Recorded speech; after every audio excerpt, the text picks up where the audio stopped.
And we are live and in color. This is episode number 38, I believe, in the 16th kind of MMA tailored or so per edition. I'm already mincing my words. I gotta fix this up. Welcome to the Bottom Line Podcast, my friends.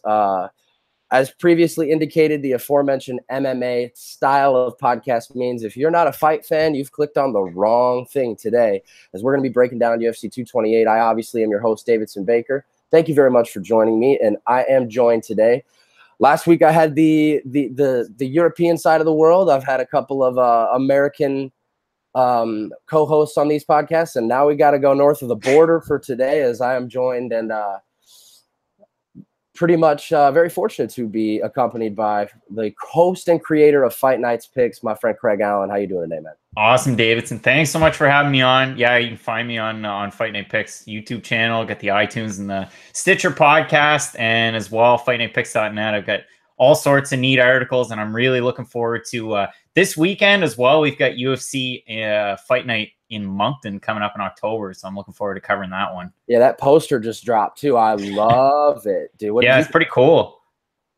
You got the highlight of their fastest KOs, and I like the color design for those that haven't seen it. I know this is kind of backwards, but phone screen a little cracked. Go check that out. Go check that out, man. Are you going to be there? Yeah, I'm looking forward to being there. I think there's a pretty good chance I'm going to be there live covering the fights. Yeah, I've actually got NEF New England Fights 35 this weekend. I'm going to be covering that in Bangor, Maine. So I'm going to make the trip over to the States. It'll be my second NEF card, and I was fortunate enough to cover Fighting Alliance 7 a few weeks ago here in New Brunswick, and that was a pretty good card as well. Yeah, just quick before we dive into UFC 228, I want to get kind of especially your perspective of being in New Brunswick and, kind of setting up shop there. What was the amount of excitement level whenever it was announced that the UFC would be coming to Moncton, and B, what's kind of the level coming up now? You got a 3-week UFC absence in between Conor McGregor versus Khabib. Should say Khabib first, being that he's the champion. I gotta fix that. Especially with there being a 3-week absence of UFC in between there. How do you think the community is going to respond to the event once it rolls around? So when the announcement came out, and to preface it, so I think it was a couple days before they announced it, the UFC Canada Twitter page said, we're going to have UFC in Canada. Where do you think it's going to be? And it was basically like a map of the country, and then they lit up every individual province. The only province they didn't light up was New Brunswick. So most people figured New Brunswick's off the map, forget about them, whatever. It's going to be either Nova Scotia. We had right behind me, Lewis and Brown. There was UFC in Halifax in 2017. Yep. It's going to be in Montreal. It's going to be in Toronto. It's going to be in a major city center. They decided to come to Moncton. So we've got a new Moncton Arts Center, or I guess event center, downtown Moncton, 8,500 seating capacity. They can change it around. They're going to have obviously the ring in the middle and the seats, but it can be switched around. I wrote an article really early on when the fight was announced. I talked to one of the city officials there, and they're really looking forward to it. I mean, the event center is opening up. It opened up in August. Their first event, I believe, is in September. It's Keith Urban concert. As far as New Brunswick's concerned, most people probably aren't overly familiar with it. We're here on the East Coast in the Maritimes, province of about 700,000 people. The city of Moncton's between 200 and 250,000 people. But the real big draw, the city of Moncton's called the Hub City. It's basically, a meeting point between New Brunswick, Nova Scotia, and Prince Edward Island. So you're going to draw from all 3 provinces. You're also going to draw from Quebec. You're going to draw from Maine and all of New England. So it should be a really good event. And I was actually you got the poster behind me, but I was actually at the UFC's second event there in Halifax. The first one, you actually had Rory McDonald and Tarek Safdie in the main event. I remember that. This one was a great main event, highlight reel knockout for Derek Lewis. So It was a rowdy crowd. Back then, obviously, I was just a fan. I sat, I believe it was 6 or 7 rows back of the cage. It was awesome. And that kind of jump-started me into this. Started doing this professionally back in April. And hopefully, again, coming up in Moncton, I'll be able to do it at a professional capacity. But as far as the crowd situation, it's going to be one of those raucous crowds. You're going to have a lot of Bud Light flowing, a lot of Coors Light. And the fans are going to go nuts. No Labatt. No, you don't see a lot of Labatt around here. I know when I go to the States, that's one of the big imports is Molson Canadian Labatt, but Yeah. you don't see a lot of people here. A lot of people in the province, it's Coors Light, Moose Light, which is out of St. John, New Brunswick, and you got Alpine as well. Those are the big beers here. Interesting, man. Budweiser too, I guess. Dude, interesting, because when I was at UFC 218 in Detroit, they had like a whole Labatt Blue room, kind of like center to kind of like get things out. You know, maybe the Americans like the Canadian import a little bit more. Who knows, man? Yeah, I know. I went down to Oklahoma, and I know Born and the raised. biggest, the biggest things that everybody kind of knew down in Oklahoma was either Labatt, and I went to, because you guys, with the beer situation where I was anyway, I was in Perry. The beer situation, everything was 3.2%, and you had to go to the liquor store to get higher percentage liquor. And up here, it's 4 and 5% for your average regular beers, your light and your Budweiser, I guess. So we went to a liquor store and we were blown away. We picked up 6% Molson Ice, and it was a year expired, and we drank it like it was nothing. So yeah, beer situation down there in Oklahoma is a little different. Yeah, I'm an Oklahoma boy. I'm living up in Ohio. I was born in Tulsa, raised in Norman. That's my stomping grounds. So I'm not surprised with any of the knowledge you have displayed. We got a fantastic podcast coming up now, and obviously we got no shortage of delaying it any further. The main event this weekend is obviously going to be for the UFC welterweight championship of the world. Darren Till will be challenging for Tyron Woodley's UFC 170-pound strap. Before we get into breaking down that main event, this card kind of feels like it was put together very last minute.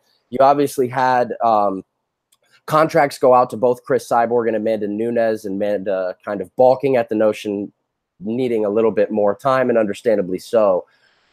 So the UFC then tries to make, from what we all understand, Colby Covington challenging for Woodley's belt, and obviously a grudge match a lot of people were trying to see. And hold up, I got my little friend right here trying to get in the action. Colby Covington obviously went a little bit under the radar to have a nasal surgery, and in steps the Fighting Pride of Liverpool, England. Do you feel like this card was kind of, a last minute kind of thing? Because I don't think if Woodley and Till could have been made, there were a whole lot of options for that main event. I think as far as the top, I think it's actually pretty well put together, just because you've got, your welterweight championship between Till and Woodley, and then you've got the co-main, it's a good fight. People aren't paying it enough attention. People are really discounting Montano, and I'm sure we'll get into it later on. I mean, I think she's been totally slighted by not just the UFC, but by the fans. I mean, she's the first Native American champion, born and raised in the States, from the Navajo reservation. And I mean, yeah, she's legit if you really look into her record. But as far as the whole card's concerned, yeah, there's a couple of question marks. I know there's some top rank opponents that are down near the bottom. And I remember way back when it was actually that Liverpool card when you had Canadian Elias Theodorou fighting on the Fight Pass prelims. He was a ranked guy. And they had some more ranked guys. You've seen Joseph Benavidez, Sergio Pettis being on the Fight Pass prelims and cards since. And I think that's one of the things that they're going to want to do heading into this ESPN Plus deal. They're going to want more people watching these Fight Pass prelims. So you have to kind of top load them a little bit. And we've got a lot of Fight Pass prelims on this card, not to mention just a lot of fights in general. There are a lot of fights on this card. So I feel like some of them were definitely added together, and some of them could have been, cut and pasted into other cards as well. Yeah, I agree with that. Especially a lot of late notice additions kind of to this card. Irene Aldana and Lucy Pudilova was a little bit of a late add. There was obviously some background between Irene Aldana not getting her fight against Betch Correia, and obviously there's got to be some sort of urgency or a sense of urgency in getting fights in that division, being that there's, outside of the top 15, there's like only 2 or 3 other women that make up that portion of the roster. So I feel like that fight was added a little bit late, but they have really, the UFC have definitely made it obvious that they're not trying to have any of these fights fall out. And I think you were definitely spot on with what you had to say regarding the Fight Pass aspect of things, with Jared Brooks stepping in really quickly on a quick turnaround against Roberto Sanchez after Ryan Benoit pulled out. And we'll get into all of these individually, but another kind of thing to maybe wrap a bow around the background of the card in general is, some people thought this card was going to weirdly be in Vegas a month before, 229 was. Obviously, Dallas ended up being the be-all, end-all, a big market that now is looking like it might get a pay-per-view every year because it had one last year in UFC 211. But with everything being said, is Colby Covington's overall omission here, and obviously if Tyron Woodley is not able to defend, we might not be able to see that fight in its capacity anytime soon. Maybe kind of jump into talking about Woodley until now with starting off saying if Till does get his hand raised, on a scale of 1 to 10, how disappointed are you going to be that we will not see Till or Woodley and Covington for the welterweight title? One of my favorite fights of all time in the UFC, not just, Woodley, but it's behind me over my shoulder there. I've got a picture of Tyron Woodley standing over Josh Koscheck. And a lot of people are talking about, and myself included, Tyron Woodley's got a lot of power. You look at his knockout, his win over Carlos Condit, you look at his win over Robbie Lawler. I go back to that, the Koscheck fight, but that was in 2013. And a lot of people forget about that. I mean, that's 5 years ago. But Tyron Woodley, he continues to evolve.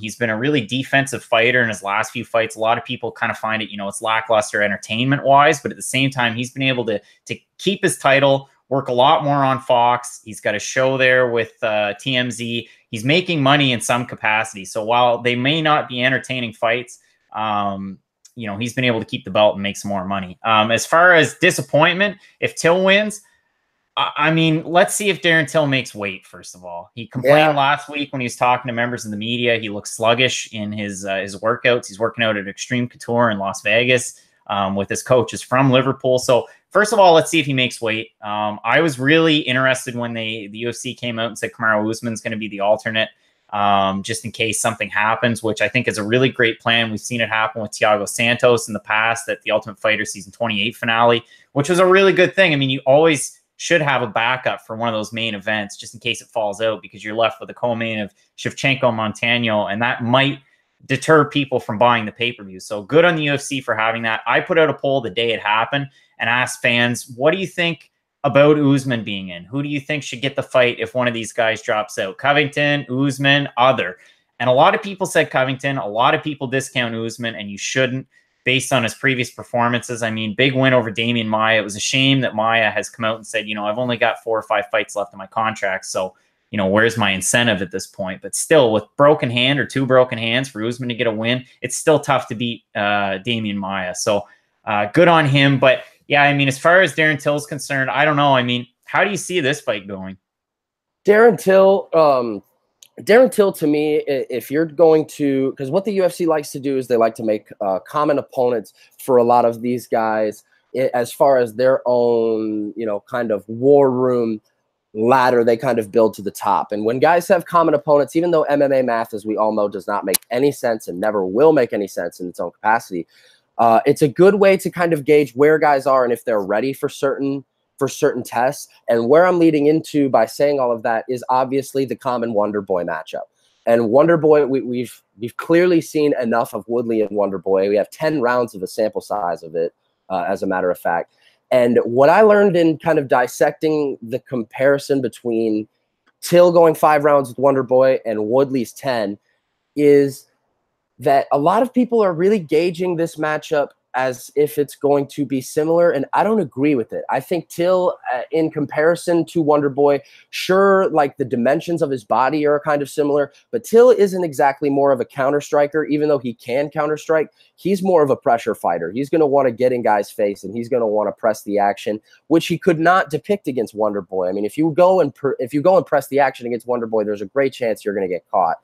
So all of that being said, I think that Tyron Woodley is going to obviously have the grappling advantage. I don't think it takes really a whole lot of thinking to make that assessment. And who has the power advantage is a really interesting conversation to have, because Darren Till with his size obviously has a whole lot of power, but Tyron Woodley has been known for years as one of the most powerful punchers in the division, especially when he loads up and fires that right hand. Yeah, I mean, I think Tyron Woodley, He's got that power advantage. I mean, if we're looking at Darren Till, 17-0-1. He's been 5-0-1 since he joined the UFC. He got that draw against Nicholas Dalby. He was actually able to get his first win back in Cage Warriors this past weekend, which was something to see if you missed it. I did.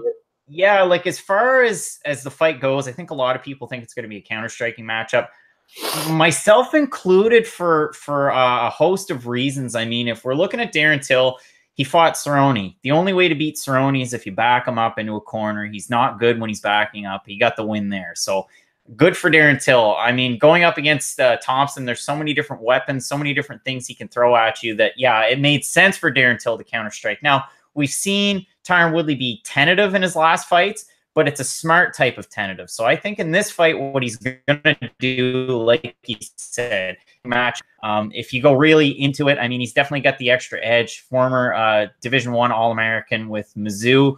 Yep. So he's got that prowess. He's got way higher accuracy and takedown averages. And I mean, as far as the striking's concerned, and if you don't want to get into the metrics, that's fine. But as far as the metrics are concerned between those two guys, and there's a big enough sample size with Till's 6 fights in the UFC and Woodley's countless fights in the UFC. I mean, he's been in for a long time. Their striking metrics are actually pretty similar. So you got to kind of take that as it is.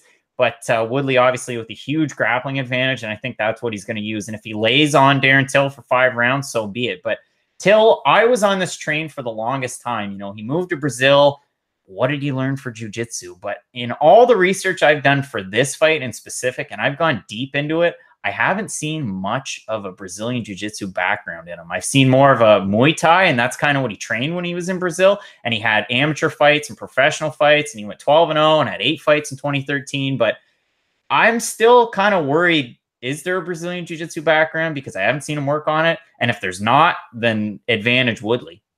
Definitely. And, you know, up until the Cerrone fight, I believe, if I'm not mistaken, the only finish that he had, to his credit, I forget the guy's name. I think it was Oliveira.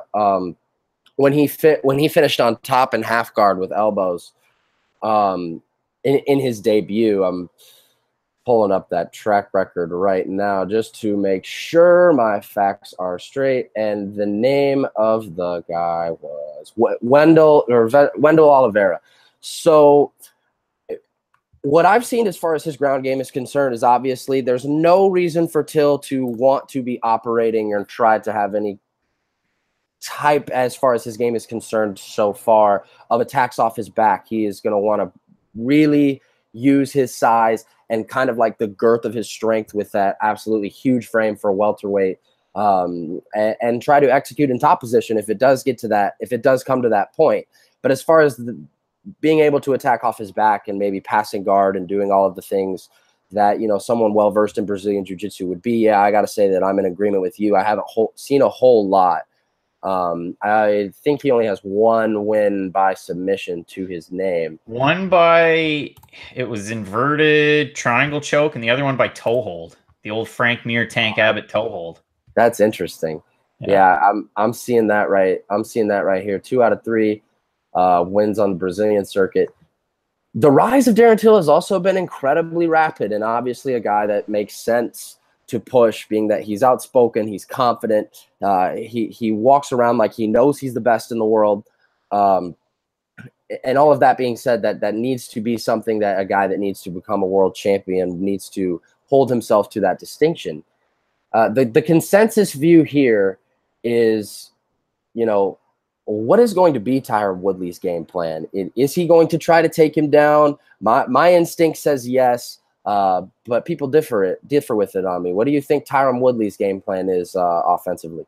So we're talking Darren Till, a guy who's been training at Extreme Couture. I don't know who he would have for, you know, training partners. I mean, we know Keith Lee and Kevin Lee train there.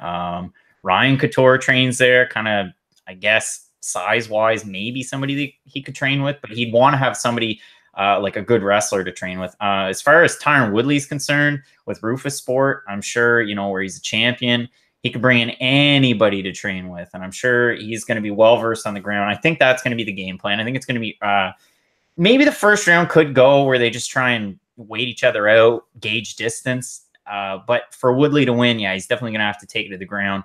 And for Till to win, I don't know. I mean, does he point fight? Does he try and back Woodley up? even when Woodley gets backed up, I mean, he's got a strong right overhand. He did have that major shoulder surgery, arthroscopic shoulder surgery back in December of last year. And, you know, in the UFC countdown that came out yesterday, had a look into it, and they kind of showed him getting acupuncture and whatnot. So I know he's still recovering it, but I don't think it's going to be that big of a deal. I don't think it's going to affect his punching power that much. I was putting a lot of stock into it the last month or so, but I think Woodley's going to be all right. And I do think he's going to get it based on the takedowns. As far as Darren Till is concerned, if he does end up taking the belt from Colby Covington, he's made it very apparent that he is not going to be around at welterweight forever. If you make the assumption, and obviously this is just hypothetically speaking, and could end up not becoming true, if Darren Till does win, and let's just assume that he's going to keep winning, obviously that might not come to fruition. But if he is to keep winning, how many times can he defend the welterweight belt before he says, you know what, enough is enough, I got to go up to 185? So he said, you know, with members of the press last week after his training session, that he wants to win the belt, defend it once, and then move up to middleweight. And he's already called out an opponent. He wants to fight Yoel Romero, who I was under the assumption Yoel Romero was moving up to light heavyweight, but apparently that's not going to happen. So yeah, I think he's going to defend it once. Who he fights, I don't know. It depends. I mean, you look at that division, and I talk about it all the time on my shows. It's so deep. You've got a lot of great fighters. I mean, I was singing the praises of Warley Alves, who ended up losing to James Krause at UFC Lincoln. But I mean, that's one of the guys I watch. Vicente Luque, among others. So there's always a deep, you know, pool of talent. But yeah, I can only see him defending it once, and I don't know who that opponent could be. I would hope, you know, Colby Covington or maybe even Usman. But do you give Woodley another shot? I mean, he's defended it multiple times, so I don't know.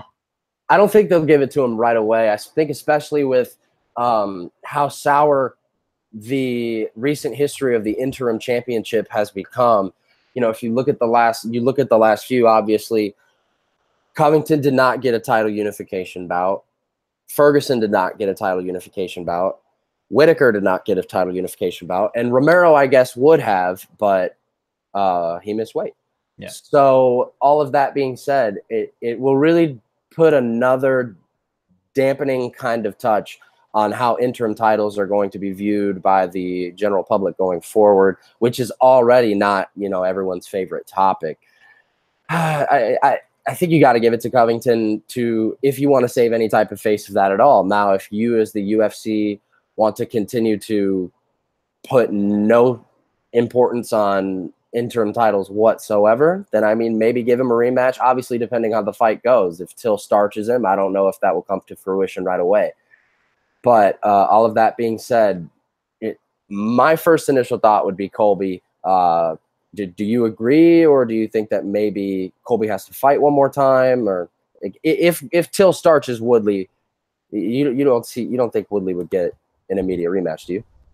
No, I mean, I think Covington deserves a shot after all. I think realistically it made more sense to wait for Colby Covington to return from the nasal surgery or whatever it is that he's got going on. But I mean, since losing to Warley Alves, who again, I'm so high on him, still am, 1, 2, 3, 4, 5, 6 fight win streak. He beat Stun Gun, who was a ranked opponent up until this week, I believe. Curtis Millender popping up in the top 15.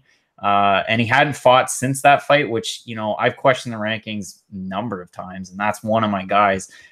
Damian Maia, that was a convincing win, and then the win over RDA, who a lot of people had RDA in that fight. So, yeah, I think Covington deserves a shot. I pulled up the rankings again, so you get Till at 2, RDA on a loss, Thompson on a loss, Lawler, whose last fight was last December at UFC Fight Night in Winnipeg, and then you got Usman, Maia, Magny, Masvidal. And I mean, we talk about rankings and how good the division is, but there's a lot of stagnant fighters in there. I mean, you've even got Gunnar Nelson at 13, and when was the last time he fought? I believe it was the Ponzinibbio fight. So that's correct. It's yeah, it is a good division. The rankings don't make a whole lot of sense, but to answer your question, yeah, I think Colby Covington does deserve the shot against the winner, whether it's Till or Woodley. So moving on to the co-main event, as you kind of alluded to earlier, this was not going to be any type of main event that would prompt even like people higher than casual fan status to pay $64.99 to purchase, being that co-main event, will be the first ever defense of the UFC women's flyweight title between Nico Montano and Valentina Shevchenko. Don't know why my cat just did that, but we'll kind of keep going here. A lot of people think Valentina Shevchenko is kind of storming the castle here. A lot of people think it's going to be a given that she is walking out of there with the belt. It's a really steep ask to have someone who just won an Ultimate Fighter show against some maybe not unproven people as such, as because you look at Nico Montano's run of the Ultimate Fighter. She was the 14th seed. She upset Lauren Murphy. She beat Montana De La Rosa, and she beat Roxanne Modafferi in the final, in between beating or after beating Barb Honchak. So when you kind of basket all together, and with all the background of this fight of when is Nico Montano going to sign to fight Shevchenko, and is she scared? Is she running? I don't think any fighter in the UFC is scared, but she's got a really tall task and a lot of disadvantages heading into Saturday night, and the odds definitely seem to indicate that. Yeah, I mean, odds.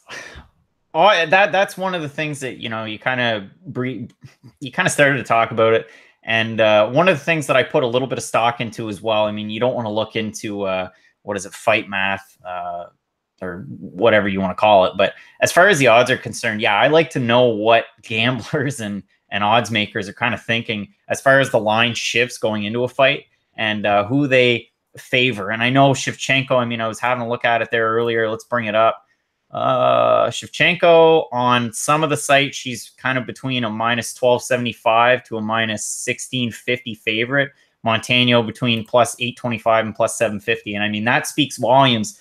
But yeah, you mentioned it. I mean, Montano won the belt on season 27 of The Ultimate Fighter, beating Roxanne Modafferi in December of last year. She had a broken foot after that. Then she had ear, nose, and throat type surgery. I believe it was adenoids and maybe tonsils. And yeah, that's a tough surgery. I mean, stuff like that can keep you from competing, and it makes sense. So she's definitely not afraid. And yeah, it really disappoints me that fans haven't put a lot of stock in Nico Montano. And whether or not she wins, she's going to be sticking around this flyweight division. I mean, if you look into a record, full record, pro, amateur, and Ultimate Fighter, now I know the UFC says she's 5-2, but if you look on SureDog, Tapology, different websites, she's 12-2. And all 5 of her amateur fights, she finished in the first round. I mean, she should be celebrated rather than being overlooked. But yeah, as far as storming the castle, you look at the stats in Shevchenko's last fight where she outstruck Priscilla Cachoeira 230-3 in total strikes and finished the fight by rear naked. And that's the fight where we don't see Mario Yamasaki in the UFC anymore after that fight. So nope, not one time. Yeah, that was a tough one. And I mean, only lost in the UFC to Nunez by decision and by split decision in a fight that I thought Valentina Shevchenko won. Numbers don't support my theory, but if you watch the fight, you can make your own assumptions. But yeah, I mean, Shevchenko, she's finished 11 of 15 pro wins. And yeah, I think that pretty much speaks to who I'm taking, but we'll get into that later. That we will. So moving on to the middle offering on the main card. It was supposed to be I don't even know how to kind of characterize. Could have been a great matchup. What Yair Rodriguez and Zabit Magomedsharipov were going to bring to the table. I mean, that's a fan's fight. That's a fighter's fight. That's something that, you got to call up your non-UFC fans and be like, hey, man, I don't care how you do it. Go to Reddit, go to something. You need to watch these two guys get into the octagon because it's going to be fireworks. However, unfortunately, that fight obviously has not come to fruition. But instead, we get a very game Brandon Davis, a fight anyone, anywhere, anytime type of guy. He will be making his 4th appearance in the UFC, just about approximately a year and a half off of his Contender Series appearance. He'll be the first guy to compete 4 times inside the UFC, if I'm not mistaken, coming off of the Contender Series show. So with all of that being said, obviously, it's a very tough task to go up against a guy like Zabit Magomedsharipov, who, to be honest with you, not only doesn't have any glaring weaknesses, he looks like he is excellent at everything. Okay, so keys to victory for Killa B, Brandon Davis. And like you That's a good said, one. he yeah, got the win over Austin Arnett last year in the Contender Series. He's fought 3 times this year. He's 1-2.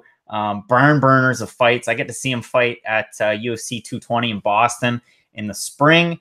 Yeah, I mean, Magomed Sharipov seems to be on another level. He won the ACB's featherweight championship. He defended it, then he came to the UFC, and ACB's featherweight division is no joke. I mean, you got to put a lot of stock into that. But for Killa B to win, there is a little bit of a weakness in Magomed Sharipov's game. And if you go back and you watch his fight against Kyle Bochniak in the last minute and a half, he got cracked. Now, both guys went through, and they were both tired, and Magomed Sharipov definitely won the fight, ended up winning by unanimous decision. But that's where Brandon Davis, I mean, you know he likes wars, and they have that common opponent in Kyle Bochniak. If they just stand and strike, and Brandon Davis is able to not get submitted, the way for him to win is to win an exchange and just outstrike. But I mean, yeah, Magomed Sharipov's got, like, I don't know, insane fight IQ. And I think that's going to be the difference, that fight IQ. He can finish the fight in so many different ways. He's on an 11-fight win streak. He's got 12 fights, 6 knockouts, 6 submissions, and only 2 of his fights have gone to decision, including that Bochniak fight. Which is a fight, in my opinion, on the short list of fights of the year. I mean, just because of its just sheer and pure chaos. You know, Bochniak is literally walking this monster down, and it's just looking at him like it's like some scene from a horror movie, man. I mean, it was something that I thought was incredible, and something that I believe could definitely, in my opinion, made a lot of new fans for a guy like Kyle Bochniak, who was a relatively unknown guy. All of that being said, this is another situation like we talked about with Woodley Till and Wonderboy, obviously not on the same stratosphere of importance, where there is a common opponent you can kind of look at in Kyle Bochniak for both of these guys, and Zabit Magomed Sharipov and Brandon Davis. With Bochniak, as you also mentioned, getting the edge over Davis at UFC 220 in January, not a lot of people, though, are going to be squinting their eyes at a lot of film to kind of get to see who they might have the edge in this matchup. I mean, this guy's a beat. You hear it time and time again from Mark Henry and Ricardo Almeida. The things that this guy does in the training room, if you see what he does inside the octagon right now, these guys continue to echo. Just wait until you see what he does in the training room in a live fight. Yeah, it's kind of a shame that we don't get to see Yair, because, I mean, Zabit right now, he's ranked 15th in the division, and you're taking on Brandon Davis, again, a guy who's 1-2 in the UFC, and I griped about Justin Gaethje's place in the lightweight division being 1-2 off of 2 knockouts, fighting in the main event of a card, but, I mean, that ended up, it shook out and it made sense, but yeah, this one's a tough one, especially where Brandon Davis is coming in on like a week's notice. He seems to be one of the most game guys out there in the UFC. He's always wanting to fight, training out of Mississippi, good friends with Chase Sherman, the Vanilla Gorilla. So, yeah, it's a good fight for Davis. I mean, it's kind of a win-win for him. Even if he loses, it's going to raise his stock, and people are going to remember him. But the fact that he's going to be 1-3 off of Dana White's Tuesday Night Contender Series, that's not good either. I mean, he'd be sitting at 9-5 overall record, and if you put a lot of stock into that, you kind of wonder who he's going to fight next. Definitely. Well, we will get back into that matchup obviously here in a moment when we make our predictions. But a #1 contender fight could possibly be brewing in the women's strawweight division, with Rose Namajunas being out on the shelf for quite some time. We could see her next title challenger emerging out of the fray between Jessica Andrade and Karolina Kowalkiewicz. With that, man, I'm struggling with my words today, man. In a fight that I think could definitely serve as something that is underrated to what meets the fan's eye, kind of. I really like this matchup stylistically. What do you think about it? Yeah, so I'm going to post, there won't be much self-promotion in this, but I will be posting another 2-minute breakdown onto Twitter. Yesterday, I posted the first fight on the main card. Today, I'm going to post this one. I already got it put together, and I totally agree with you. I mean, it's a premier matchup in the women's strawweight division, which has been a deep division. You've got grappler and striker in Andrade. I think she's your next champ. I've been saying this for a while. And you've got a really capable striker in Karolina Kowalkiewicz. I mean, she's gone 5-2 in the UFC. She's fought good opponents. You know, she hasn't finished a fight in a very long time. She doesn't really get finished, though. And Andrade, I mean, she's so good. She's good at takedowns. She's good at striking. Like, you look at her fight against Claudia Gadelha, who she's kind of like a litmus test for me now in that division. If you can beat her, you're good. If you can't, maybe watch out. With the exception of Carla Esparza, and we'll get into her later.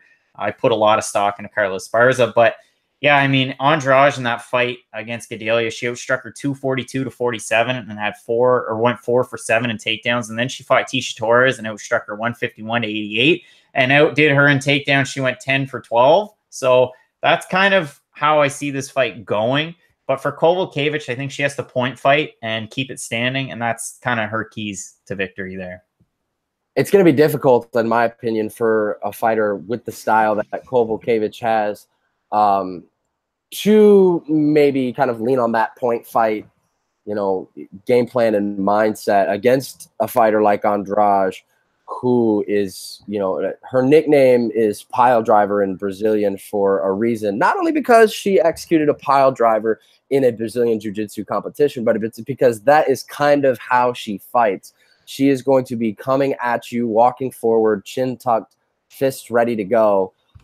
And as far as brute strength is concerned, there, in my opinion, you really could not argue, at least to me, any girl in that 115-pound weight class that has just more sheer strength in her arsenal than Jessica Andrade does. And what I'm leading into by saying that is I think Kowalkiewicz, I was super impressed by Kowalkiewicz in her last fight against Felice Herrig in that department. I thought she really limited Felice Herrig's attempts to kind of advance her position. And in almost all of the grappling exchanges, I believe Kowalkiewicz was getting the better of at least most of them. Something that's going to be to her detriment, though, in my opinion, in this matchup with Andrade is a different animal than Herrig in multiple different facets. And not only that, we've seen how Kowalkiewicz kind of fares against fighters like, obviously, Joanna Jędrzejczyk that are going to be constant pressure in your face for the whole time. And it didn't work out for her very well. She obviously hurt. She hurt Joanna in round 4 of that fight, if I'm not mistaken. But point fighting for me, while it may be the safest route to victory for her, it might be canceled out against a fighter like Andrade. What do you think? Yeah, I mean, that one stat, well, I guess one good stat to look at, because I mean, between the two of them, they've had 20 fights in the UFC combined. So I mean, that's enough to actually have a look at the metrics for me. I mean, if somebody only has like 3 or 4 each, then I don't really put too much stock into it. But in this one, I do. And for Andrade, her significant strikes per minute are kind of telling. I mean, 6.42 to Kowalkiewicz is 5.64, and she's a striker. So it's almost a full one less, and she's a striker. And then you look at the accuracy. I mean, Andrade at 51% versus Kowalkiewicz is 38%. That's another telling stat. But yeah, the takedowns, the one stat that I didn't bring up. So if Andrade is averaging 3.24 takedowns per fight over, the full 3, Kowalkiewicz averages 0.15 takedowns, and she's not going to look for it. So yeah, I mean, I stick with that. I think the Kowalkiewicz is going to try and point fight. I think that's, kind of her bread and butter. We were talking about it. I mean, when was the last time she finished a fight? It was a KSW 27 back in May of 2014. And she actually beat a kickboxer in Yasminka Ksive by armbar, which you don't see by Kowalkiewicz very often, but it's probably pretty easy against an Austrian kickboxer who's strictly kickboxing and who hasn't fought since that fight. She lost to Beck Rawlings, and then she lost to Kowalkiewicz, and that was the end of Ksive's MMA foray. So yeah, I think it's going to be point fighting by Kowalkiewicz. I think it's going to be constant pressure, like you said, and constant offense by Andrade, and that's what's going to get her the win. Moving on to the opener of the main card. This is a cracker of a fight, in my opinion. This is going to be an awesome, awesome fight. One of the hottest camps in America, or really in the world right now, has got to be Fortis MMA, and they got 3 guys, if I'm not mistaken, on this card. I might be leaving somebody out. And one of these guys in their welterweight stable is Abdul Razak Al Hassan, who has finished every single one of his fights, not only by KO, but it has come in the first round. Take the first fight against Sabah Homasi in whatever capacity that you'd like.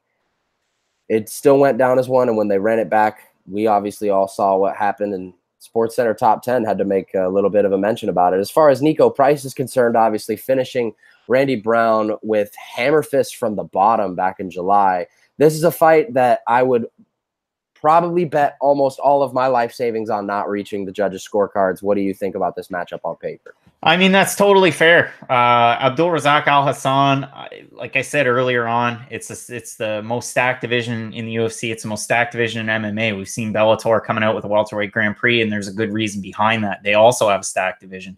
So, yeah, I mean, it's a premier matchup. Abdulrazak Al Hassan, I think in the first Sabaho Massi fight, he would have beaten him.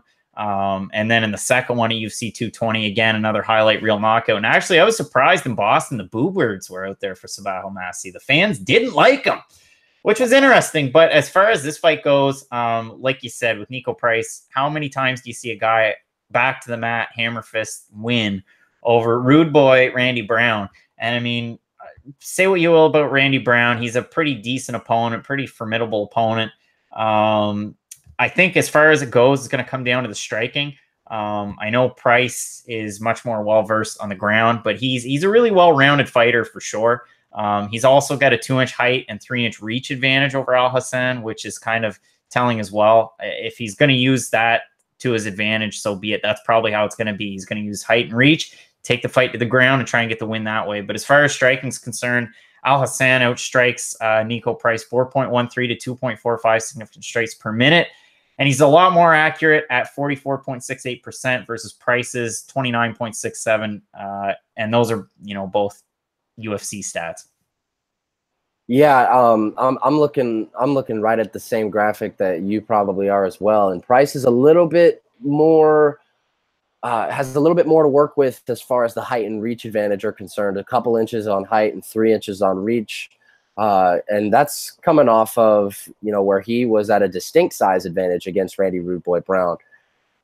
I mean, this is a fight that I would not be surprised no matter who walks out with the victory. I don't think I could say the same outside of the main event for any other fight on the main card.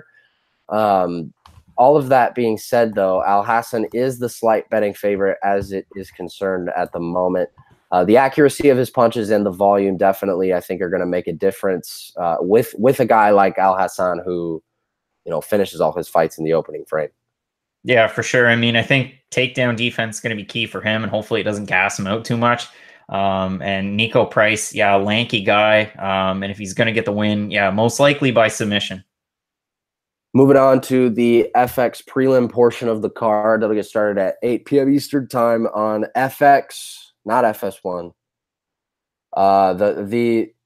The fight that is going to be at the top of that bill, originally supposed to be on the main card. Personally, no matter how much I like either of these two girls, and I do like both of them a lot, I feel like it was the right decision to make this the featured prelim, get a lot of eyes on a future champion, at least dubbed in my mind, in Tatiana Suarez. I really am all in on Tatiana Suarez, and here's why. I think when you look in women's MMA, and while it obviously has become leaps and bounds better than what it was when Ronda Rousey and Liz Carmouche kind of made the debut of women's MMA, what I've learned about women's MMA as its growth has kind of transpired is definitely that when you individually as a fighter are not so much well-rounded, but more so levels and levels above everybody else in one specific area, it's going to take you far. And Rousey was that way with her judo ability and her way to kind of ground fight. Joanna Jacek is the same way with her ability to kind of use her Muay Thai and stand-up skills. And Tatiana Suarez is the same way with her wrestling. Her positional advancements and how she was able to grapple against Alexa Grasso, while obviously there's a grappling mismatch when you look at the two on paper, but the things she was able to do in advancing her positions were astounding and something to behold as far as watching someone that has high-level wrestling in women's MMA like Tatiana Suarez does. And Carla Esparza is a fantastic wrestler of herself, but I could even make the case that Suarez is on another level. Yeah, I mean, I agree with you to a point that, I mean, Suarez, she's sitting at 7-0 as a pro, a lot more wins, on the Ultimate Fighter and possibly amateur as well. I know she finished 2 of 3 when she was on the Ultimate Fighter, JJ Aldrich and Kate Jackson. I guess she finished those two and 2 of 3 in the UFC. So, Yeah, as far as Kate Jackson's concerned, that's a tough matchup. I mean, you watch her she beat Yana Kunitskaya in her last fight. She's something special for Bellator in the bantamweight division, or I guess the flyweight division. Yeah, she's now flyweight. Yeah, and as far as this fight goes, I mean, yeah, as far as she's ranked higher, she's ranked 6th, sitting at 14-5. Suarez 7-0, ranked 9. I'm really high on Carla Esparza because she's one of those fighters that I like to watch. She's always improving. Her ground game gets better. Her striking gets better. You look at the fight against Gedalia, who, again, I said, litmus test, and she outstruck her 205-78 total strikes. And she was taken down, a little bit more, but she won rounds 2 and 3 convincingly and lost that fight by split decision. The fans booed at UFC 225. I was in agreement with them. Of course, you mentioned she won season 20 of The Ultimate Fighter and won the inaugural strawweight belt, and then subsequently lost it to Joanna, who Joanna, I mean, she's a different test. But yeah, I mean, Suarez, she's something special. And I think moving forward, if Suarez can get the win, I think you got to give her a top 5 opponent. Yeah, to be honest with you, matching the winner of this fight against Joanna makes a whole lot of sense to me, just because there aren't a whole lot of other fighters up there in that top 5 that do. Obviously, if Suarez is able to get her hand raised, fighting Joanna would be a monumental size step up in competition from everyone else she's ever faced. But if you look at the rest of that top 5, obviously Andrade and Kovalkiewicz, the winner of that should get Rose next. Yep. I don't think Gedalia and Joanna are in any position to have a trilogy anytime soon. I also don't think that you can make a rematch between Joanna and the loser of Andrade and Kovalkiewicz. So I think the winner of this fight could very well find themselves fighting the former, I think, 5-time defending strawweight champ next. The number that sticks out to me, though, more than anything, is with Carla Esparza, with her takedown defense in the UFC only being a little bit higher than 55%. It's at 57.14 exactly. As far as all the mileage and tread on the tires, even though it's not a lot that she has put on in her UFC career, that to me has got to be a number that I figure is going to be tested by Tatiana Suarez. And again, I just think Tatiana Suarez, I'm all in on her. I think she's on another level as far as grappling is concerned. Yeah, I mean, I could definitely tell. I think Esparza has really good wrestling. I think her takedown defense has gotten even better. She just continues to improve. One of the fighters that I compare her to, and they fought each other at one point, is Quiet Storm, the Canadian, Randa Marcos. Yeah, and they both, every single fight, they improve in one area, one aspect, and it's a noticeable difference. And I mean, I know Randa Marcos lost her last fight. She alternates wins and losses, it seems. And in my mind's eye, I compare both of these two fighters a lot.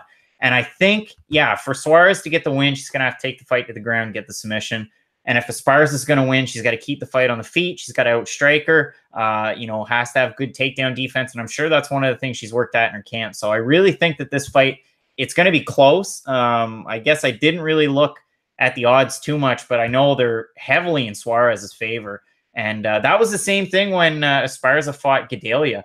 The odds were just about the same. And I said, go ahead, you pick Carla Esparza in that fight. She's going to win. And myself and a lot of other people definitely felt slighted in the way the decision went. But that's just what happens, I guess, when you go to decision.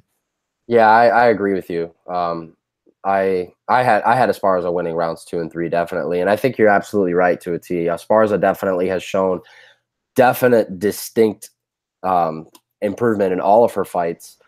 I thought she showed a lot of improvement in her Calvillo fight. Now, whether who won that fight, I thought the right decision was made in that one. That is to be left up to you guys, but that should be an interesting one at 115 pounds. Now, a double dip between ranked top 10 fighters at bantamweight. Aljamain Sterling and Cody Stamann to start. These guys coming off a win, so I get their card placement being just one up on the other two that are a little higher. This is basically a pick'em fight. I think both of them are, and Cody Stamann coming off what is also a questionable decision against Brian Caraway, a guy that Aljamain Sterling dropped a split verdict to. There's a lot of things to like about this matchup on paper. They're pretty evenly sized up. What do you think about Sterling and Stamann at 135 pounds? If Sterling's going to win it, it's going to be a different way that Cody Stamann's going to win it. If Cody Stamann's going to win, he's going to try and keep it standing. I expect him to point fight. I expect it to be another decision. Now, I know he's gone on a lot of shows this week, and he said, listen, I'm going to knock him out. Put whatever stock you want into that. Go ahead. I mean, he had a lot of finishes before he came to the UFC, but since then it's been 1 unanimous decision and 2 split decisions over Terrion Ware, the Fire Kid, Tom Duquesnoy, the French prospect, and Brian Caraway. And then if you look at Aljamain Sterling, I really look at that win over Brett Johns. I mean, Johns is an extreme grappler. Things didn't go his way in the Munoz fight, but he outstruck him. Sterling did. 117-56, and he landed 3 takedowns to John's 1 takedown, which is telling against a grappler in Brett Johns. So, yeah, I mean, if Sterling's going to win, it's got to be a combination of stand-up and groundwork. If Stamen's going to win, it's got to be just straight groundwork. It's got to be pressure. It's got to be point fighting. But, yeah, that's how I see the fight kind of going. Yeah, a lot of things to like about that matchup, and a lot of things to like about the matchup that would be coming directly before it. This is a matchup that I have really, really spent a lot of time going back and forth on. Both of them, to be honest with you, but Jimmy Rivera and John Dodson. Rivera coming off a loss and Dodson coming off a split decision win over Pedro Munoz. We obviously know that Jimmy Rivera going into his fight with Marlon Moraes was on a 20-fight win streak, something that's kind of unheard of in this sport. These are 2 guys that are both very undersized bantamweights, really, really small for the weight class, could both easily make flyweight, as Dodson has indicated in the large portion of his career fighting at 125 pounds. The reach the reach just a couple inches in advance to Rivera, but I think Dodson with his speed, man, is going to be something that could give El Terror a little bit of a problem. Yeah, I mean, John Dodson, 9 knockouts, TKO wins. You know, the Magician, he's definitely got the knockout power. You kind of, in my mind, I try and compare him, or I almost compare him to like a John Lineker, and they fought. So, yeah, he's more of a flyweight than he is a bantamweight. Like you said, Rivera was on that huge win streak. I took him to beat Moraes in his last fight, and of course he got finished really early. But if you look at who he beat on that run, Brian Kelleher in Bellator, Pedro Munoz, who's a guy, he's a good fighter, man. Like, you know, John Dodson beat him by split decision, but if you look at his fight against Brett Johns that he just had, like he's something special. Alcantara, when he was still kind of on top, he was still ranked. Uriah Faber, and then Tomasina Almeida, and Thomas Almeida was, man, he was on fire. Like, he was almost unbeatable. He was finishing guys. He was special. And now I think Thomas Almeida is almost in that category, Francis Ngannou. I kind of wonder where his head's at when he goes into some fights, as we saw at UFC 220. I mean, that was the last time he fought. So, yeah, I mean, this fight, if John Dodson's going to win, it's going to be by knockout. If Jimmy Rivera is going to win, it's going to be by decision.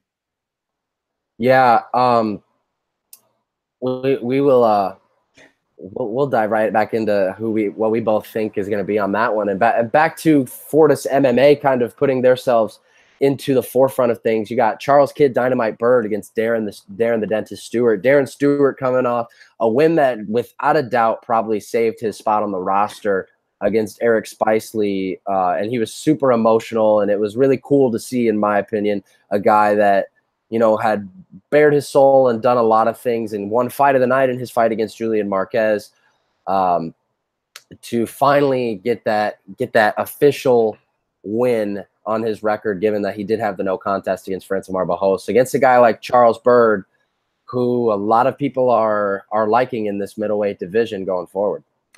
Yeah, I mean, I had that in my show notes. I'm going to read my show notes. Darren Stewart was in a ride or die situation his last fight against Eric Spicely. It was. I mean, he was on a 3-fight losing streak. Spicely was on a 2-fight losing streak. And, of course, Spicely got cut. So, absolutely. Yeah. As far as Darren Stewart's concerned, I don't know what he brings into this fight. I mean, you talk about Bird. He was featured on Dana White's Tuesday Night Contender Series Season 1. He's on a 4-fight win streak. All of them are finishes. His only recent loss was in 2015 to Bojan Velichkovic, who's featured in PFL right now, fought in the UFC. Darren Till beat him in 2017. But yeah, I mean, as far as this fight goes, Darren Stewart against Eric Spicely, I mean, yeah, it was a good fight. It was a good finish. But I think Charles the Kid, or Kid Dynamite, I think, yeah, he's got something behind him. I agree. He looks like he could be special in that middleweight division. And then moving on, obviously, to the Fight Pass portion of the card, Diego Sanchez, the Nightmare is back. Whether you call him the Nightmare, whether you call him the Nightmare or the Lionheart or the Dream, I don't know anymore, man. All I know is he's got the same tattoo on his chest that he did when he came out, like with the I don't know what is that? What is that called? Like he with the cross that he's coming out, he's screaming, yes, yes, yes. Oh man, I love Diego Sanchez. I'm a huge Diego Sanchez guy. I'm a big fan. I always have been. This is a tough matchup for him against an up and coming guy that's been on fire outside of obviously a tough short notice call up against Neil Magny on which was really short notice and what came out to be a really brutal weight cut for him. Craig the Thundercat White. How do you see this matchup going? Yeah, I mean, Thundercat comes in the UFC on a couple days' notice and fights a top 10 ranked welterweight who's legit former, U.S. Marine or Special Forces or whatever he is, trains out of Colorado. I mean, tough guy, Neil Magny. I would never want to fight Neil Magny in that division. He's so long and a tough fight every time. As far as Diego Sanchez is concerned, he's gone 6-9. Been knocked out in the first round of his last 2 fights. And you said it. I mean, the Thundercat, he was surging. 14 wins, 5 by knockout, 9 by submission, 4-fight win streak going in the UFC before he lost to Neil Magny. His losses, I'm going to read you his losses. Bellator's Mike Seabass, Shipman. Oscar Piota, Leon Edwards. 2016, 2015, 2012. And somehow Diego Sanchez is in the red corner for this fight. I don't know why. But Diego Sanchez is going to come in second, which I guess maybe fan favorite. I don't know how you can justify that.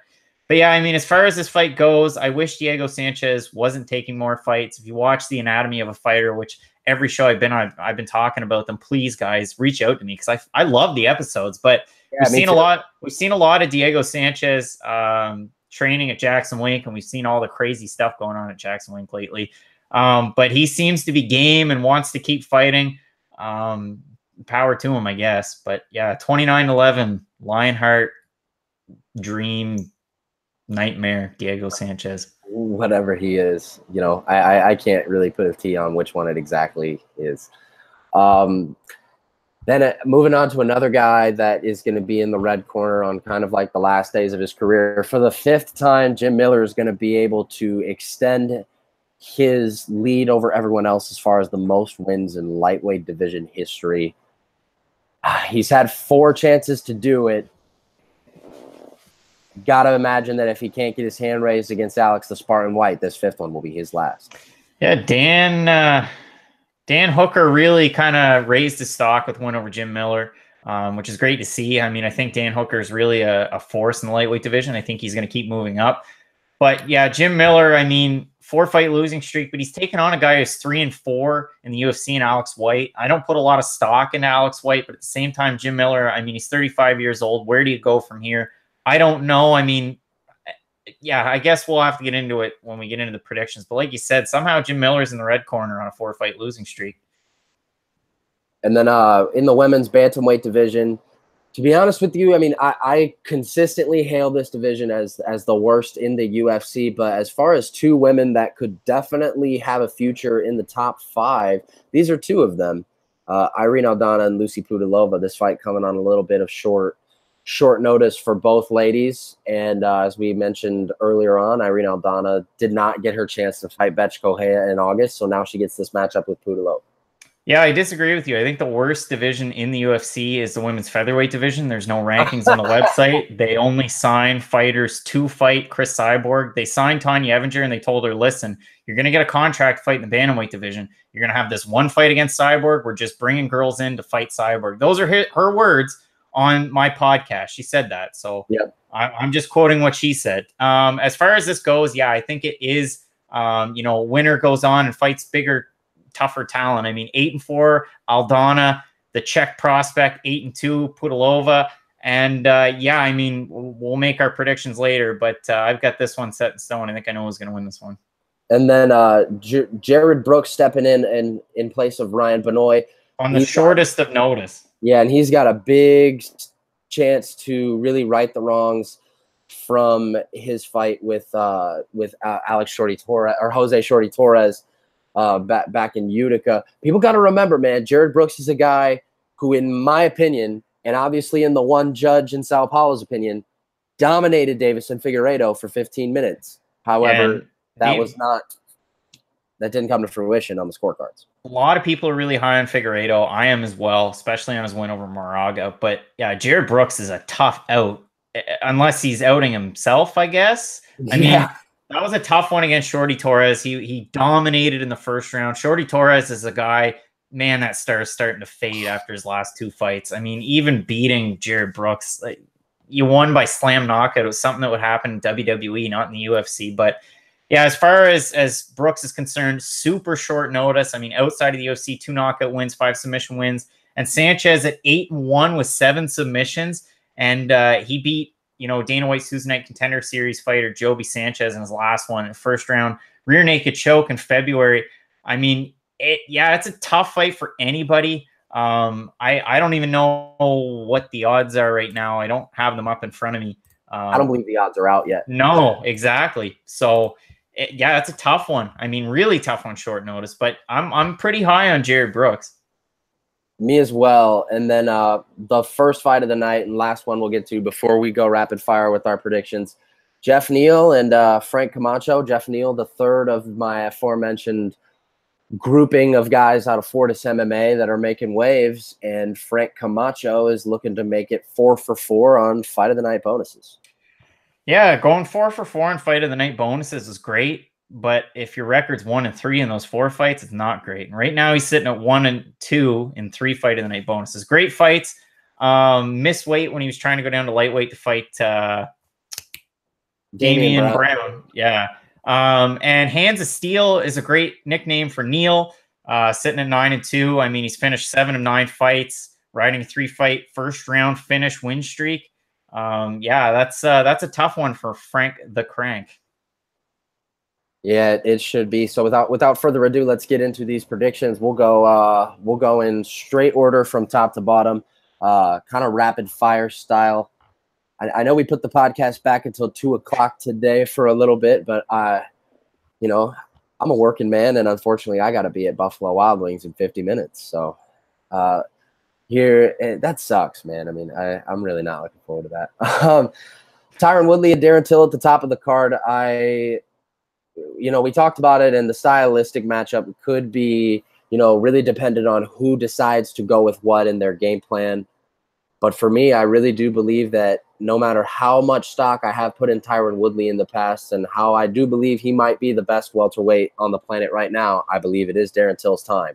And I think Darren Till gets him out of there in round 2 by TKO. Yeah, I get Tyron Woodley. I think it's going to be a grind him out matchup. And if Tyron Woodley's going to win, it's going to be by decision.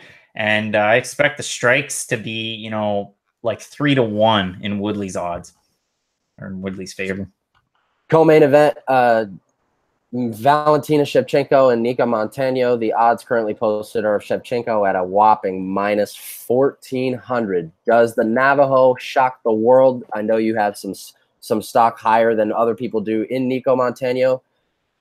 Or does the Muay Thai specialist get it done? I believe she will in round 3. I think Nico Montano will hold her own a little bit in comparison to what other people believe. But I do see Shevchenko getting her out of there in round 3.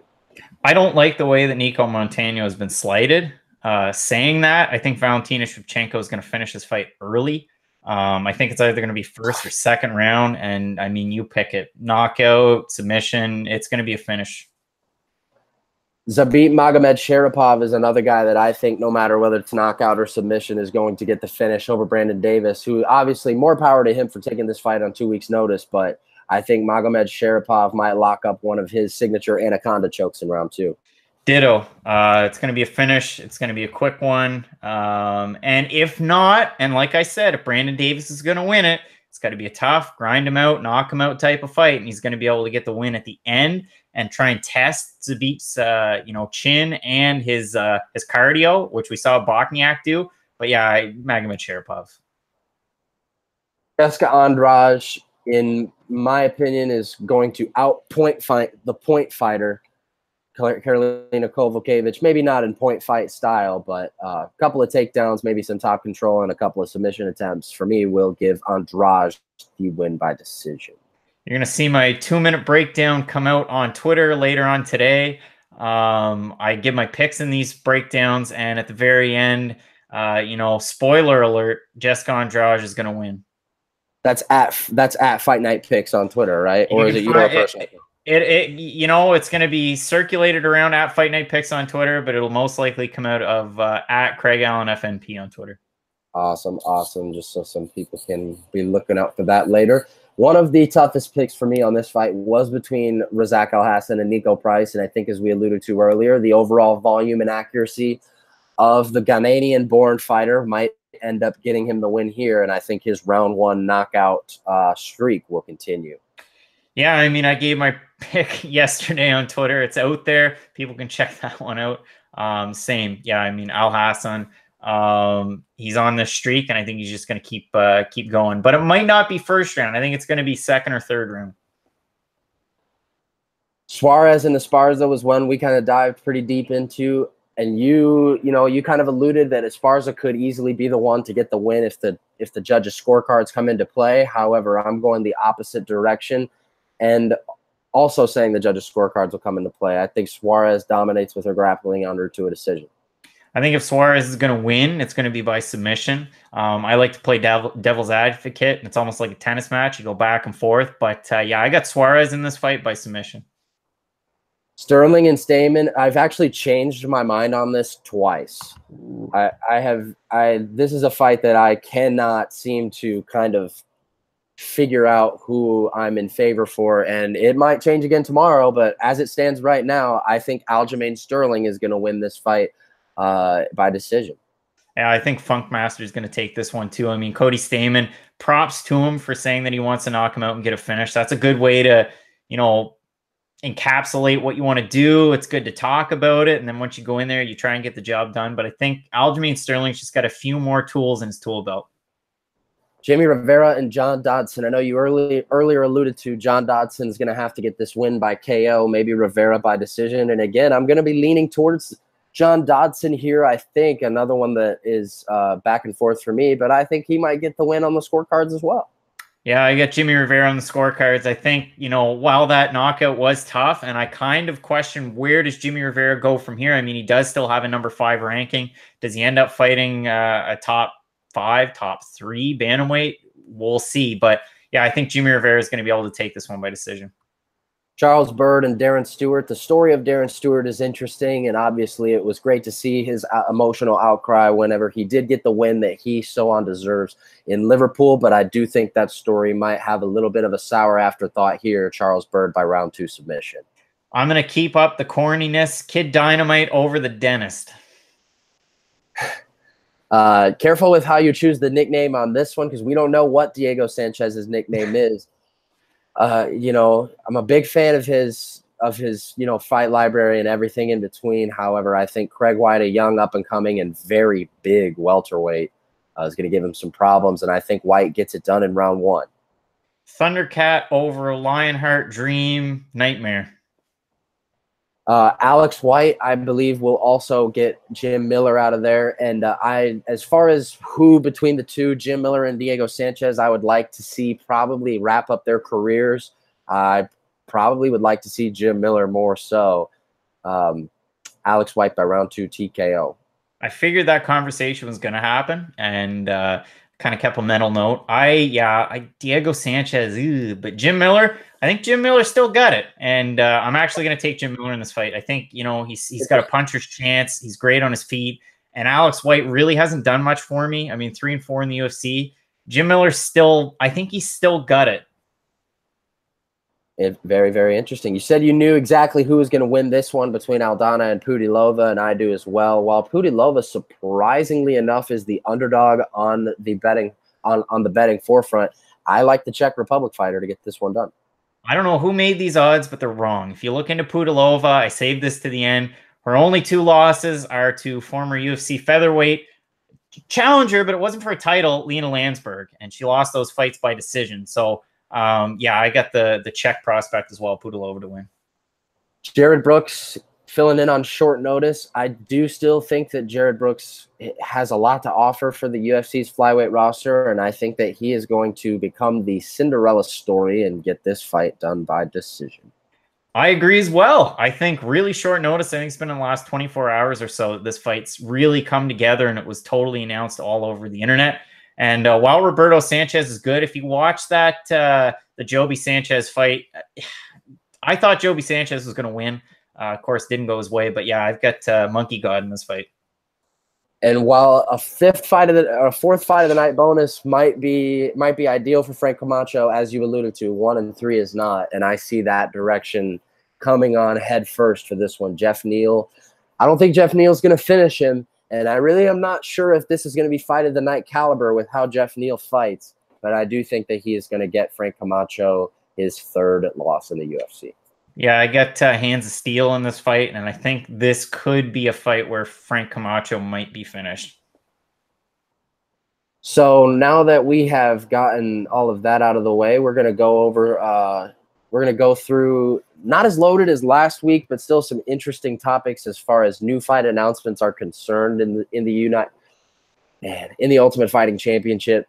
First off, obviously, we had the Jared Brooks fill-in for UFC 228 as well as Brandon Davis, and we've talked about that. But moving forward, a week past in Moscow, Claudio Silva out against Ramazan Emeev. I don't see them finding anyone to replace Claudio Silva and fight, a fellow guy from that region in that time. I have a feeling he's not going to get a fight. And then as of today, I saw CB Dalloway has a new opponent with Omari Akhmedov out. He draws the M1 middleweight champion Artem Frolov. I'm glad that you brought that up because I love international MMA. I'm huge on it. I mean, if you pay attention to Fight Night Picks, I watch a lot of M1. ACB is one of my favorite organizations to watch, as well KSW and Cage Warriors. And let me tell you, Artem Frolov's legit, man. He's Absolutely. Such a good fighter, and that's great. And I think that UFC Moscow, while everybody really wanted to see Conor McGregor fighting Khabib at home, it didn't make sense for a fight night. But this is a really good card, and I'm really excited to also see Nikita Krylov making his return, coming back from Fight Nights Global, taking on Jan Blachowicz. There are a lot of things to like about that card, in my opinion, and I'm with you. I'm a big international MMA guy as well. I'll actually be covering ACB this weekend for the MMATakeover.com. You guys can check that out whenever it's there. 3 title fights, I believe, if I'm not mistaken, and that should be a good one. UFC Fight Night 137 will take place on September 22nd. There's been a big-time shuffle and a lot of additions, somewhat late notice, given the fact that we have all of these Dana White Tuesday Night Contender Series Brazil fighters coming in here. So the first one, obviously, Antonio Carlos Jr. and Elias Teodoro is off of that card, but it'll be rescheduled for UFC 231. And then a 3-pack came into the light for this week, a really random lightweight matchup between Charles Oliveira and Christos. How do you say his last name? Giagos? I have to bring it up. Christos Giagos. That fight to me was very random. I didn't see that coming. And then Mayra Bueno Silva, who is a top women's flyweight prospect from Brazil, she'll get Jillian Robertson, who was the first girl to go 2-0 off of the last Ultimate Fighter season. And then Chase Sherman will have to walk into enemy territory to take on another guy off of the Contender Series Brazil, Augusto Sakai. Yeah, a lot of people kind of, I think, missed that almost, like the Sakai-Chase Sherman fight. I think it really flew under the radar. And there's a lot of Chase Sherman fans out there. They love the gifts. And I just noticed that he was actually sponsored by a gift company. So good for Chase Sherman for using his influence to get some sponsorships like that. But one of the big fight announcements that you had mentioned from the outset, and if we can back up to it for just a second, Elias Theodorou. Man, I think Eric Anders' fight could happen. I know it's kind of short notice, but at the same time, Anders called out Theodorou, and then he said, oh, it was a dick move, or whatever word he decided to use. He said, it wasn't a smart move on my part. The guy's already got a fight. But yeah, Eric Anders, Elias Theodorou, that would have been a good fight. But yeah, of course, it got rescheduled, and he's going to fight Shoeface at UFC 231. Hopefully I can be there in Toronto. That would be an awesome event to be at. Though UFC 229 is this year's most exclusive party from what it seems, and it got another edition this week in the aforementioned, as you have brought up multiple times, Tanya Evinger. She will be in the blue corner against number 9 ranked Aspen Ladd. Yeah, I mean, Tanya Evinger was supposed to be competing on the Sao Paulo card against Ketlin Vieira, and now we see she's drawing Aspen Ladd, who had to pull out of her last fight. So she's going to be back. Tanya Evinger competing at bantamweight for the first time in the UFC. that's going to be a really interesting matchup. A lot of people sleep on Tanya Evinger.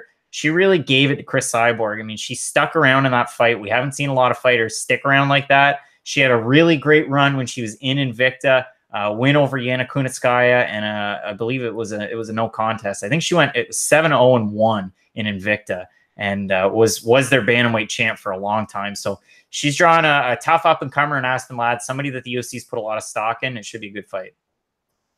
So then UFC Fight Night 138 in Moncton.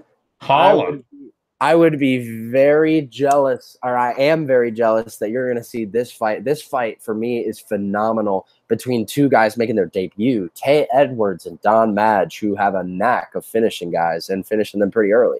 Yeah, I mean, you talk about international events. Don Madge is one of those guys that I've had on my radar. Had a chance to talk to former EFC welterweight champ Dricus du Plessis in the past. He's competing with KSW right now. He's their welterweight champ. But Don Madge had a good run in EFC, wins over Dave Mazzani, to name a few, and really, really good having him. And it should be a great fight against Tay Edwards, somebody who a lot of people are high on right now. Trio of featherweight matchups added to UFC 230, and in an event that we are kind of, at least me, I'm kind of looking at UFC 230 at this point, kind of being like, we got all those big fights kind of announced originally, and now it's just make one of them a main event. Just make any one of those a main event. It's fine for me. I love it. I think it's a great card. I don't know why people are looking for John Jones and Gustafsson, or Gustafsson DC, or any combination of the three. Just make one of those ones the main event. They're all good. Yeah, no, I agree. I have to say, as far as like how stacked these cards at MSG have been in the past, personally, I like this card a lot. I think there are some fantastic matchups on it, but it might not have the like big name allure, which is something I still think is overrated as far as fight cards are concerned, as maybe years past. But a trio of featherweight fights have been kind of added this week. You got Shane Burgos and Kurt Hollabaugh, which I'm excited about. Julio Arce, who's looked phenomenal in his two fights, up against Shaman Moraes. And then actually just brought up here about an hour ago, thanks to Mark LaMonica of Newsday, you got Jason Knight taking on Jordan Rinaldi, dropping for 155. That should be a good fight. I like watching Jason Knight fight. Great on the ground. Jordan Rinaldi was a guy that the UFC were really high on until he fought Gregor Gillespie. Gregor Gillespie, exactly. And that's a guy that I'm really excited about to watch fight. I mean, it was a pick'em for me between him and Vince from Hell Pichel in his last fight. But yeah, great fighter there. Moraes is another guy. He's pretty special. Had a couple of what was it, eye pokes or cup checks in his last fight that were you kind of wonder about it. But yeah, that card's really shaping up to be a good one. Arce, I was able to see at UFC 220. Shane Burgos against Calvin Kattar, which of course the fight didn't go his way, but he's a special talent, I think. Yeah, I agree 100%. Moving on to the 25th anniversary celebration at UFC Fight Night 139 in Denver. You get the addition of a featherweight bout between, it shows how much stock they put in Bobby Moffett, giving him a guy that has a relatively solid record in the UFC, and Chaz Skelly. Yeah, Chaz Skelly's a tough out for anybody, and that's a tough fight for Moffett. I agree. And UFC Fight Night 140 in Buenos Aires, their Argentinian debut. You get a trio of new fights announced this week as well. Khalil Roundtree Jr. against another Brazilian Contender Series signee, Johnny Walker. Marina Moros will move up to 125 from strawweight. She'll take on Veronica Macedo, who was just in the fight of the night against Andrea Lee. I always mix Angela and Andrea Lee up, man. I always mix them up. And just announced too, just like literally about an hour ago, Michel Prazeres staying up at welterweight. He'll take on Bartosz Fabinski. Yeah, that Fabinski fight's going to be really good. That's another one of those guys. I had a conversation before we came on. UFC Hamburg, say what you will about all the decisions and whatnot. I love that card. I thought it was so good. It was like an amalgamation of almost Europe's Dana White's Tuesday Night Contender Series. It was like everybody from around Europe that you should be watching. Make sure you watch this. And it was a great card. Now, Michael Prazeres, I know there were extenuating circumstances around him missing weight against Desmond Green. And while I don't agree with that fight, I think it's good that he's, sticking around at welterweight. Yeah, I agree too. He had a bunch of weight management issues in the past with that. And I think that he proved, to me at least, against a guy like Zach Cummings, that he could stick around. Yep. The Ultimate Fighter 28 finale gets a welterweight edition as Tim Means will take on Ricky Rainey. The Dirty Bird back in the ring. I like that. I like that fight a lot. I think that's a fight that could fly under the radar. UFC Fight Night 142, not a whole lot of volume as far as fights being thrown out as official this week, but we did get the biggest one of them all. The main event is going to be Junior Dos Santos and the hometown favorite, Tai Tuivasa. Yeah, that's a tough one. I mean, realistically, if you're Junior Dos Santos, where do you go from here? He believes he can be a title challenger once again. I think in his last fight, I was really excited for that fight. I thought it was going to be a coming out party, not for him, but for his opponent. And neither one of them really able to get it done. And yeah, as far as Tai Tuivasa, I wonder personally, what's his ceiling? Where does he fit in this division? I mean, he's fought well against some different opponents, I guess. I mean, got the win over Arlovsky, and say what you will about that one. I mean, I thought Arlovsky was on a little bit of an upswing with his decision win. So yeah, really interesting stuff for Junior Dos Santos. UFC 231 in your home nation of Canada is going to get a fight that I think is going to be awesome at featherweight between Hakeem Dawodu and Kyle Bochniak. And earlier today at light heavyweight, we get Alexander Rakic and Devin Clark. Alexander Rakic, a guy that looks terrifying. Rakic, another guy from that UFC Hamburg card. And if you missed it, go back and watch it, because that guy's something special. And then as far as the Bochniak fight, yeah, Hakeem Dawodu in his last fight finally able to kind of get back to where he was before, his former glory. And in the fight before that, obviously got finished and really surprised a lot of people. So that should be a barn burner of a fight. Then at UFC on Fox 31, another couple of interesting fights that I saw come out this week for Milwaukee. Jack Hermanson and Gerald Meerschaert is a fight that I do not think should be overlooked, as well as Drakkar Klose and Bobby Green. Yeah, as far as Hermanson and Meerschaert are concerned, I actually got to see them both fight, behind me at UFC in Halifax. Obviously different opponents, but those two guys, I seem to get them mixed up in my head every now and again. So that should be a good one. Meerschaert's last fight was kind of a knock him out, come from behind type of win. It was pretty cool. Ultimate Fighter season 28 finale. And yeah, I mean, there's so much good MMA coming up to the tail end of this year. I thought kind of maybe UFC 225 or 226. That was kind of the be all end all when you finally had DC fighting Stipe. That's it. That's it. Pack it up for the rest of the year. Who cares? But I mean, Khabib, Conor, among others, there's a lot of great cards coming up. I know, man. I can't wait. And one of them to kind of lead us towards the end is going to be UFC 232 in Vegas on December 29th. And a couple of interesting matchups they had on that was a potential UFC flyweight eliminator between Sajara Eubanks and Jessica Ai, depending on where you see Caitlin Chukagian fitting into things, as well as a fight that I'm not sure I agree with as far as matchmaking is concerned. Uriah Hall and Bevon Lewis is in the works. Yeah, that's a tough one. I mean, Uriah Hall is a guy that I never sleep on. He's a good counter striker. He's a good striker in general. And he dropped. People don't talk about it. In the fight against Paulo Costa, Costa went forward. He dropped him, went to both knees, stood back up. They don't count it as a knockdown if you go back and look through the metrics. But if you watch that fight, Uriah Hall had a chance in that one. And 232, I might be wrong. Is the main event for that going to be Amanda Nunes and Cyborg? So whenever that was like formally announced on UFC Tonight, whenever they came out and said that fight was official, Karen Bryan, I believe, towards the end of talking about it, said, by the way, there is no